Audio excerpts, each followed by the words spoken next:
Yes, so is second generation orchidist. Maria Kreshman is a fruit first approach to cider making, growing fruit on her family's land. She's transforming the old non-producing varieties in the orchard into cider apple trees. Metaphorically speaking, and giving a new life built on the old growth. For 50 years, her parents gave and provided the Pittsburgh area with organic fruits and vegetables, starting out with farmers markets and then distributing through a CSA model for 25 years. On the farm, we believe her belief is in no magic formula, just encouraging life everywhere that she can, fertilizing heavily most farmers' footsteps to make it possible. She's also an artist, familiar between art and farming. By the way, one of our mentors, Ben Bingham, has said that it's not if it's not beautiful, it's probably not right, and so that resonates. Being an orchidist and cider maker is being a sculptor, that she is only an entirely different medium. So, nature and creating along the continuum of fresh juice, blending, fermenting in each bottle. Thank you so much, Maria, for being with us today. Look forward to learning more about you and from you, and your amazing family business as a second generation farmer. Thank you. Can you guys see me? I'm a little tech challenged. Oh boy. Yes. Okay. So, okay, so we're good. We're good. Hi, everyone. Thanks so much for this opportunity today. And thank you, Abuelo. Antonio, your words are so beautiful. I really like that, just made me want to cry. I had to turn off my video for a minute there. Yeah, much appreciated.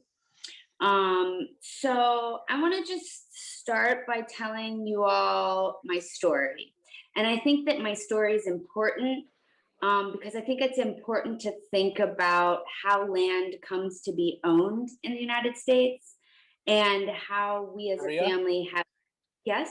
Maria, quick question. Your video camera has a filter on, so we only see blades of grass. Oh, there you are. Bingo. Okay. Okay. All right. So All right. right. So I think that it's important to tell this story to tell like how we as a family have approached land ownership and consideration of the future of the farm. And this is like a little context in the larger picture of what's happening nationwide and globally with farmland. Farmers are aging and the next generation, is either not interested, they're disconnected from the land, they're living in the cities. And that's a big problem for food security. So like Silvio said, first and foremost, I'm an artist. I have a degree in fine art. And secondly, I'm an orchardist. I've been back on my family's land for about 6 years now. We have a diversified organic vegetable farm. We grow about 20 acres of vegetables and 5 acres of certified organic apples. I would say I'm a big idea person and I'm relentlessly diligent with my work ethic.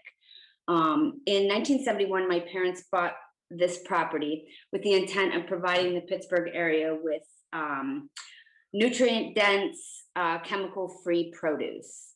At the time, organic was not a thing, and farmers in the area really scoffed at my parents' desire to only grow vegetables and fruit.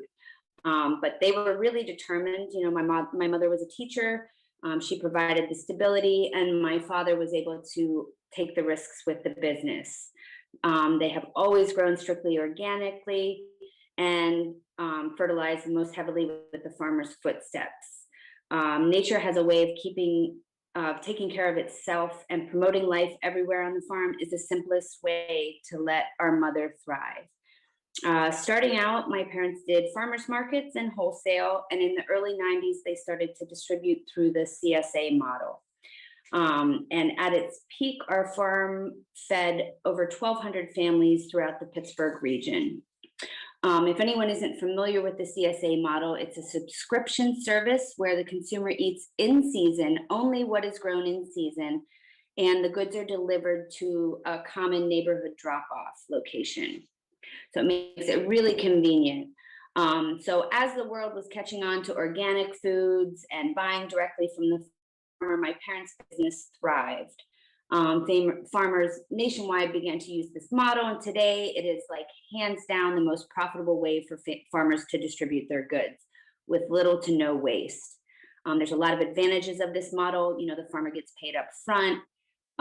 It enables the farmer to be paid immediately, unlike, you know, most other models where the farmer's spending all this money and then they get paid back later. It cuts out the middleman. It makes it more profitable for the farmer and more affordable for the consumer. It also teaches the public about eating seasonally, which in my opinion is the most important consideration when consuming food. I believe eating seasonally is our only long-term solution to food security for all people. We all have to learn how to eat only what grows native to where we live and make that our habit.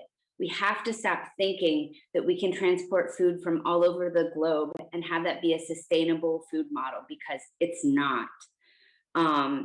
So after 25 years of providing vegetables and fruit for our CSA customers, you know, the time came for a generational transfer of the land.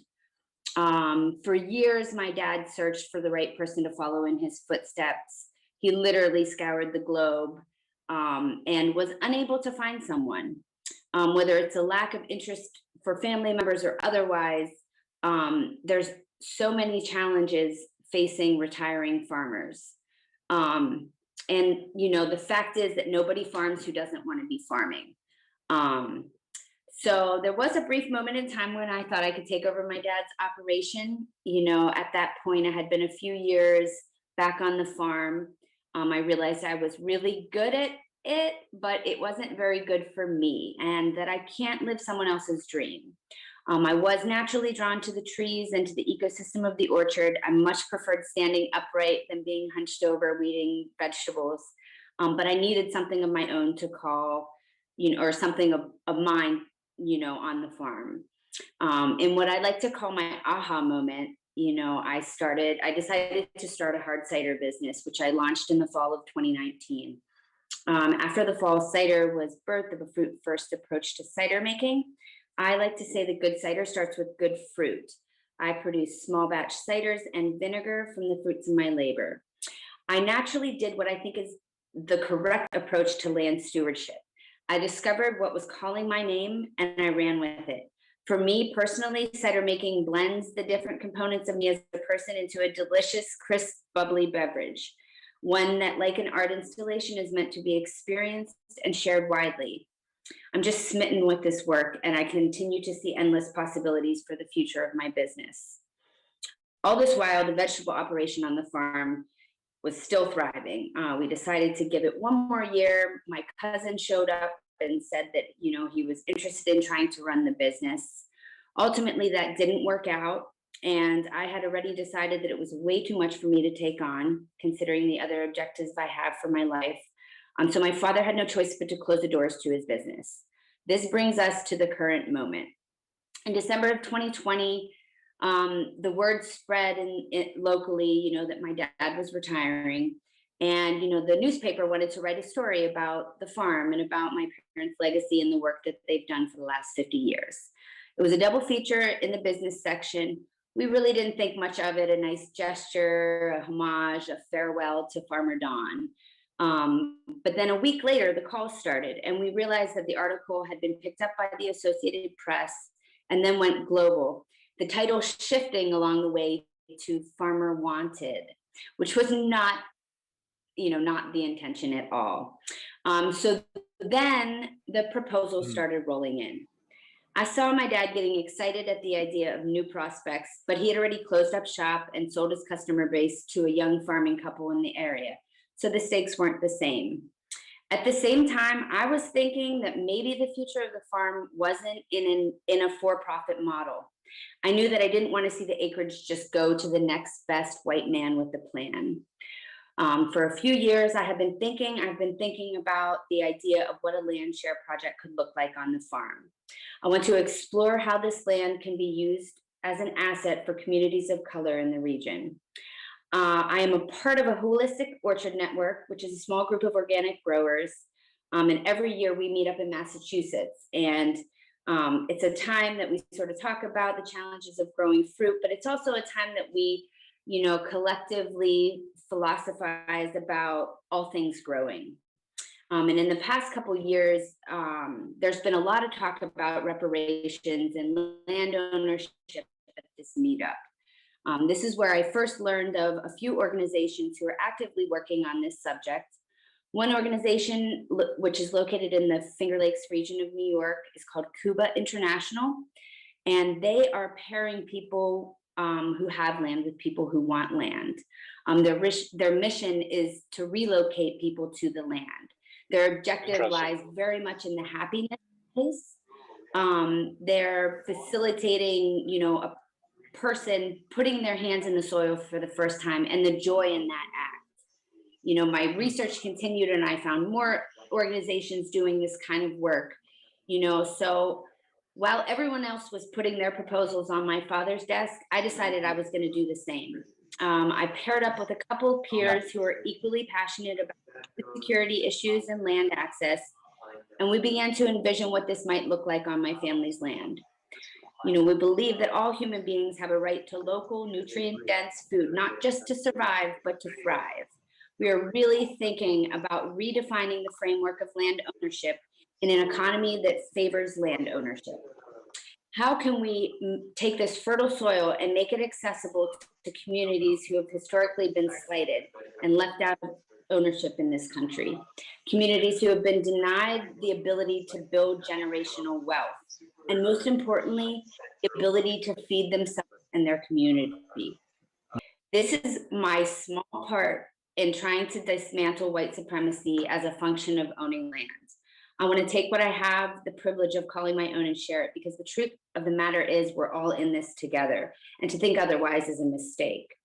We need to get out of this scarcity that there isn't enough to go around, because that's just not true. This is just capitalism rearing its ugly head, telling us that the minute that we get something, someone else will take from us. Combat food security, we have to get out of this mindset and work. Only the richest of the rich are working against driving global food demand all on money and not on consideration for fellow humans or their health and well-being. So at this point, we're really in the incubator phase of this. Conversations with all of the minority growing organizations, with the larger food growing organizations, food advocate organizations, and local universities. We are Great. If how the farm can be an asset to communities of color in the region.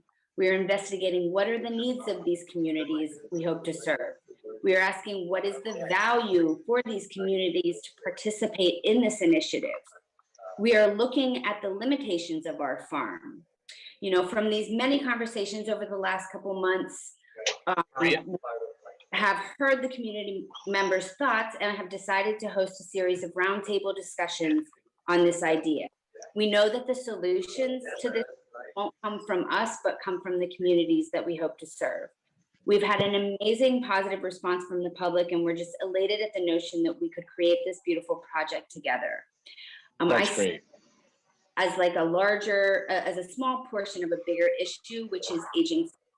This is a global issue, but how we approach this can be a very local issue.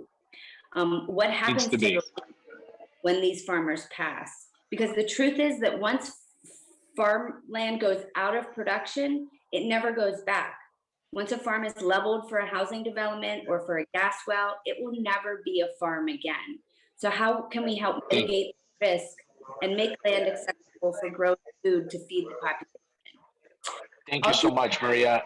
Maria, we're running. We're like 15 minutes. We're like 10 minutes, a little bit behind here. So we definitely want to thank you for this. Could you repeat the name of the organization that you said was helping farmers, people that were looking for land, and other people that needed to put their land to use? Oh, sure. Yeah. In New York State, there's an organization called Cuba, KHUBA International. They're located in Tompkins County, which is just Ithaca, New York. And the director there is really amazing, Krista Nunez. She's really great. And she, like I said, they're very much on the, getting people to move to the land. Yeah. I would love to. We're going to send an email out if it's okay with you, and we'll include your project so people can connect with you and learn some of these best practices. And the same Yes. thing that you're doing of mapping out the ecosystem and the needs of the ecosystem is what we want to do with next steps. So we'll love to connect with you and get some of those insights, like the NGO and everything else that you're doing, so we can spell it out and send it to everybody that's registered for the conference, Maria. And we want to also give a special shout out and thanks to Michelle for suggesting you as a wonderful female farmer and this amazing family story that you have, highlighting all the difficulties and pains and opportunities as well to engage with the community and do better. Thank you so much. Thank you, Maria.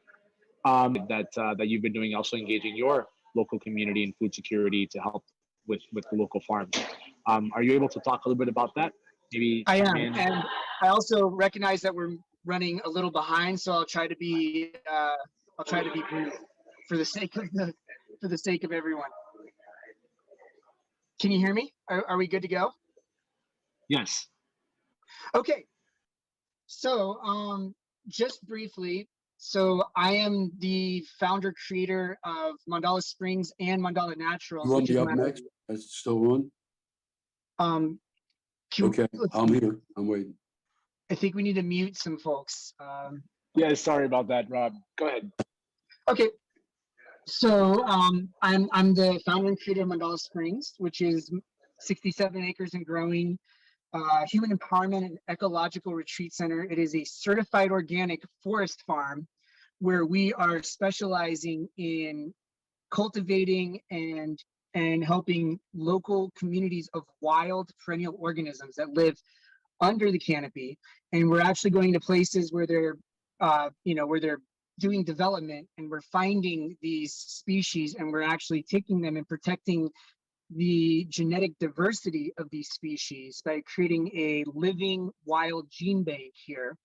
And so Mandala Chocolate actually utilizes some of the wild-crafted mushrooms and plants that we've gotten certified organic that we grow right here on site. And simultaneously, I was able to help working with the USDA, the Forest Service, and CCOF as an organic certifier to pioneer a program where people are able to do the same on public lands for the first time in history. So in the United States now, you can get wild organisms certified organic. You can help to create and perpetuate these populations of important organisms. And you can basically wildcraft certified organic for your value-added products or whatever else you're doing. And it adds a layer of protection to the forest. So that is, in brief, what I'm doing here at Mandala Springs with Mandala Chocolate. And the other side of that is that, you know, we're making chocolate. We're using superfoods from all over the world.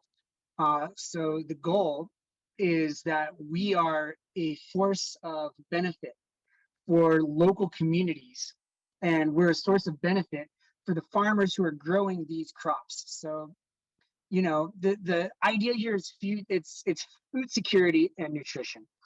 So the nutrition part, and this was already spoken to, and I want to emphasize, there are no better foods with higher nutrition and better for you than the local wild foods that are available in your backyard. And when you are combining that with the healthy soils, which actually creates the immune system for the plants, and these foods that grow under the intact forest, actually the older and more primal the forest ecosystem gets, the healthier and better these foods become. What you're seeing is a dynamic opportunity to protect existing ecosystems and to simultaneously create healthier, higher quality food systems for people around the globe. Right now, there's over 850 million people who do not have enough food to eat today, right now, every single day. That's 1 out of 9 people right now do not have food. I would love to offer a challenge actually to you, to this community. If you've never done any fasting before, I recommend just 24 hours, no food. do a 24-hour fast with in your heart the idea of these 850 million people right now that don't have food. I encourage you to have a visceral experience of what it feels like. And even then, at that 24 hours, you're not going to have a clue, because these are people who their entire lives, they stay malnutrition, they stay malnourished. And of that, 3.1 million children every year under the age of 5 die from malnutrition unnecessarily. And it has to do with what we were talking about before. It's a lack of education, a lack of knowledge, people cutting down their primal forest ecosystems, not understanding the use and the benefit of the local foods, creating integrative systems between their communities and villages and the culture and that ecosystem to continue to restore, remediate, and protect. So with, there's basically some steps that need to be taken in order to create the right kind of food sovereignty that we really need for the future. And first and foremost, we have to conserve the existing intact ecosystems. That's got to become priority number one, because there's a lot of people out there who are struggling and they don't know any better, and they are cutting down their forests, not just to get lumber, but more often than not, they leave the lumber to rot. They just want to put cattle in place, so they want to have more space for their, the monoculture, the crops that they're growing, and they're losing the most valuable ecosystem that they have, like the most valuable economic resource that they have in the process. So really doing a favor to help conserve. So I've done a lot of this in Guatemala with the Cloud Forest Conservation Initiative. I created a campaign, very grassroots, originally asking for $1,500 to help protect a cloud forest that I love and the community surrounding it, that, eventually raised $10 million and saved this cloud forest forever. So first and foremost, protect that. Here locally, I have Forest Keeper as my nonprofit, and we're working to get our public lands designated as wilderness. Because right now, public lands in the United States, they have this archaic forestry model where they're doing these massive cuts and they're destroying the intact forest. And it's actually producing a significantly lower economic benefit for everyone, except for the loggers who are getting this little burst of an economy at the expense of the long-term economic benefit that grows year after year when you have the intact forest. So working on that locally and working on that in Central America, this is something we need to be working on globally at this point. So once we have the intact ecosystems conserved, then we need to educate the locals on the benefits of that intact ecosystem. We need to help educate them on how to start utilizing the wild organisms more effectively, and start integrating them into what they are doing, the crops that they're growing, because these wild organisms are also, there's so many benefits. They're not just higher nutrition, but they're actually usually naturally disease resistant, which means we don't have to spray them with chemicals and compounds in order to get them to expand in their population sizes. And they are part of that supportive, healthy native ecosystem. And so there's just untold benefits to when you start integrating the endemic foods of your area into the agricultural system. And then once you've conserved the wild intact systems, you need to help start to restore and regenerate the denigrated land by planting food forests, native species, a lot of the nitrogen fixing trees in the Fabaceae family, like the bean family, things like that, in order to start building the food forest and also creating a buffer around the intact ecosystems that you have just protected, as well as another economic and food opportunity for the local communities. And then basically from there, then you're working with the locals to help make sure that their gray water and waste systems are sustainable, to help them to organize themselves into community agricultural cooperatives so that each family has its own dynamic farm with all of the different crops that that constitute that healthy, holistic ecosystem. And they can then work together to collaboratively harvest, grow, and then ship whatever products they are to people like me so I can use them in my chocolate. So one of the things that I've been doing in Guatemala, for example, is helping to establish these community cooperatives, specifically certified organic community cooperatives, so that they can grow things in their own individual family farms, have it all certified organic under a single umbrella, take it all to one processing plant and get it to me at a price that is going to continue to create more thrival in their communities and give us by far the highest quality product that we could get to put into our chocolate. Amazing. And then that's basically, I mean, I was going to speak a lot more on each of these things, but for the sake of brevity, because we're out of time, that's a little bullet of information for you. So I hope that helps. Please feel free to reach out to me. And I know Sylvia is going to be sending out an email if you want more information on these things that I'm speaking about. And for those of you that want to support Rob and Rob's amazing work, buy his chocolate, which is amazing. Rob has a special chocolate, very strong chocolate, full of nutrients, called the Cloud Forest, and you can learn more about that and taste that and help support the work in Guatemala. So amazing. Thank you so much for that, Rob. Harvey, you're next. A little bit about Harvey K. Harvey's the chairman and CEO of Zero Gravity Solutions, ladies and gentlemen. Zero Gravity Solutions is one of these businesses. They're eighth year in business now. Solution that was built on space. It went to the International Space Station, not with Harvey, but they did go to the International Space Station. Harvey told them that somebody needed to keep the knowledge base here on Earth and hold down the fort, which he's been doing over the last 40 years with experience in providing financing, strategic planning, and administrative leadership to both small and large companies, public and private. Entrepreneur, investment banker, chairman, and CEO. He's a former chairman and CEO of Latitude Solutions, a publicly traded holding company for several subsidiaries, and providing products, processes, and services for contaminated water applications. And now the chairman of publicly traded Zero Gravity Solutions, which you guys should follow very closely because we're going to be doing a lot of important announcements this year. So it's incredibly, it's a great honor and privilege to have you here, Harvey. Really as an exemplar and as an example of what the future of food can look like. We've been talking a lot about this transition of best practices historically that have been lost, and people like Rob are working to regain with communities inclusively.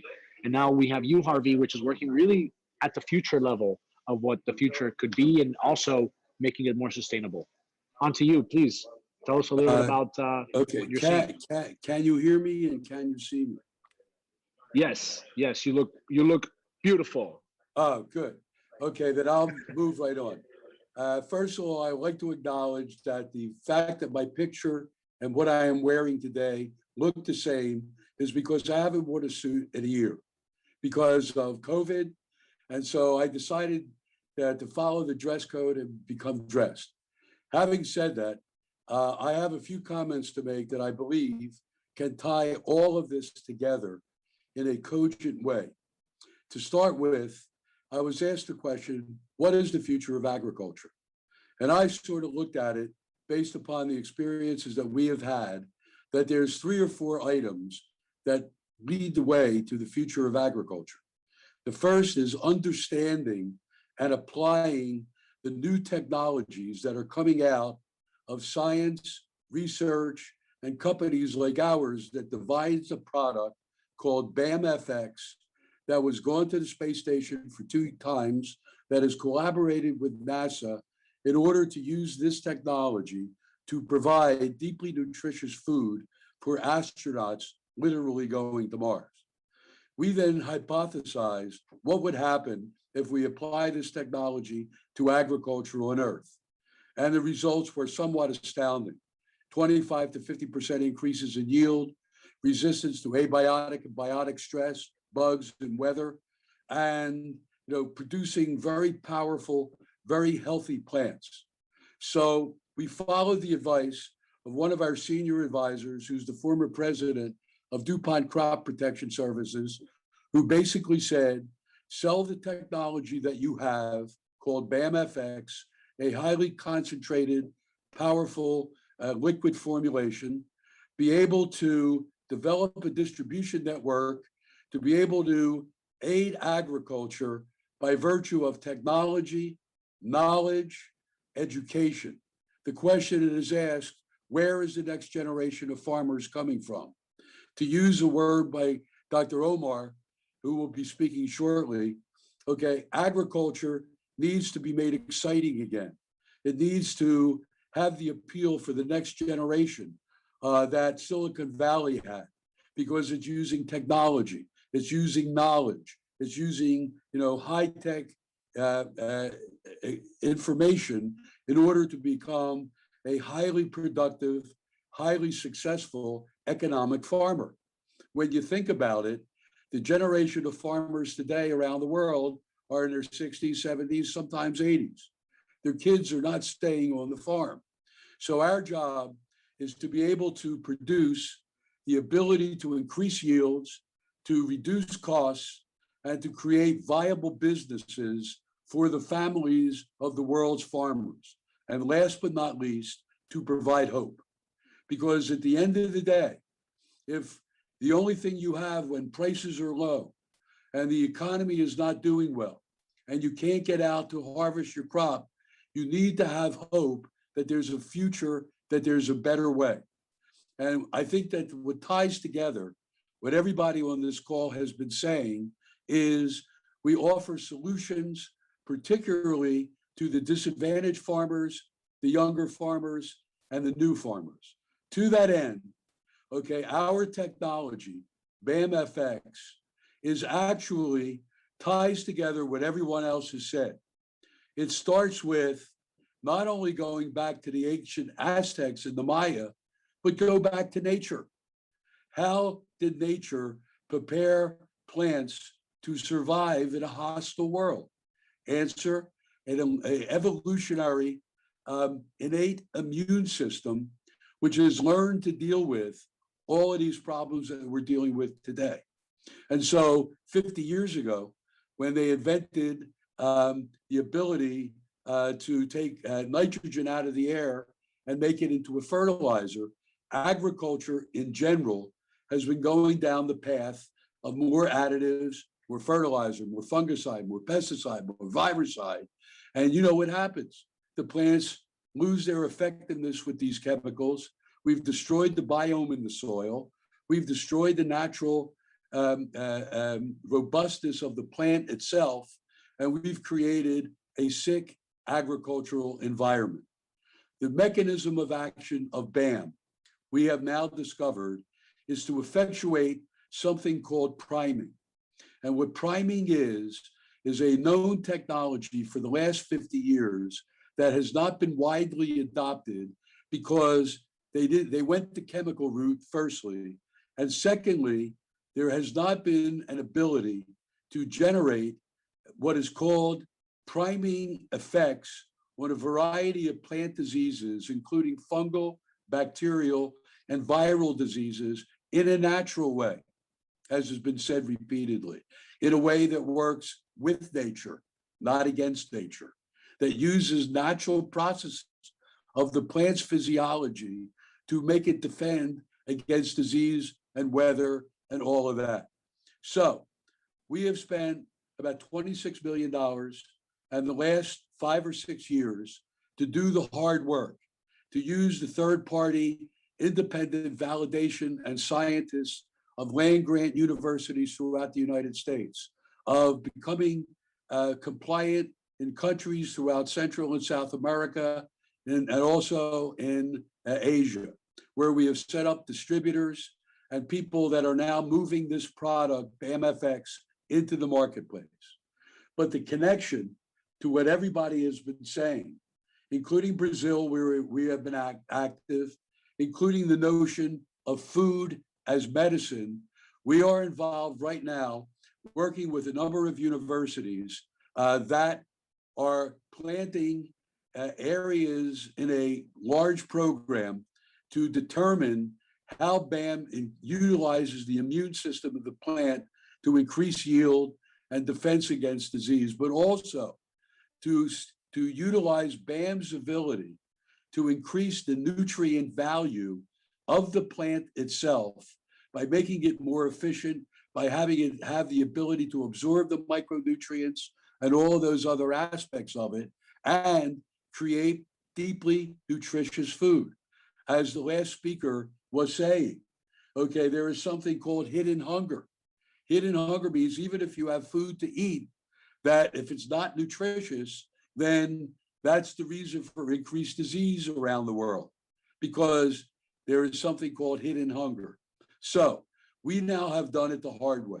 We've spent the years, we've gathered the independent data, we have employed our product, and now we are moving this technology into the area of the mitigation of disease. There are fungal, bacterial, and viral diseases that are likely to cause a pandemic in, as someone said, monoclonal crops. All the crops in the world, whether it's bananas, it's coffee, it's olives, it's citrus, all are monoclonal. So if a disease affects one, it affects all. To that end, we have done exhaustive studies in citrus, where 70% of the citrus crop in Florida was destroyed. Same thing in olives, same thing in other crops. And we have demonstrated conclusively that BAM has a curative effect on these diseases. And so we are in two swim lanes, one of which is, the generation of revenue through the sale of our products, including a product called Gardener's Choice, which is a ready-to-use version of BAM that's now available in 2,500 Rite Aid stores around the country, soon to be in other drugstores and the like. So to summarize, Silvio, because I don't know what the time slots are anymore, here is the summary. We are working with an organization called the National Black Farmers Association. We started that relationship 2 years ago. Dr. John Boyd is the founder of that organization, along with his wife, Cara Boyd, who is a speaker or a panelist coming up in this presentation. She is also the president of the Association of American Indian Farmers.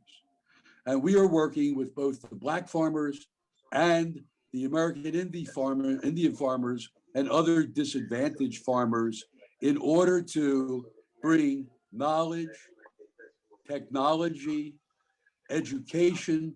We're working with the historic Black colleges and universities. We're working to educate the next generation of farmers, along with 4-H, along with the Boys and Girls Clubs. So we are a company that has an extraordinary technology of the future being applied to agriculture today. We are being socially responsible because we believe that you can live without the NFL, you can live without basketball, you cannot live without food.